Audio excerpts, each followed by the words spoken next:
خلاني مش قادر اكمل،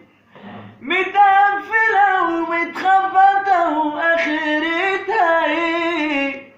ده انا لو جبل واقف مكاني ما كانش اتحمل، مكسور وسوء الاختيار ما خصلة فيه،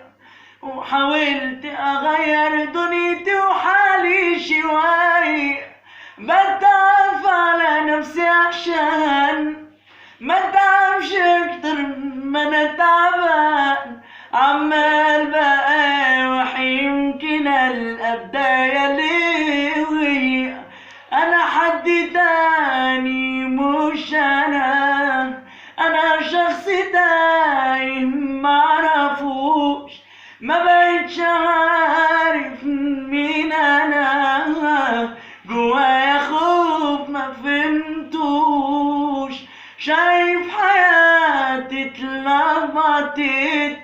وبتنتهي قدام عيني، وشايف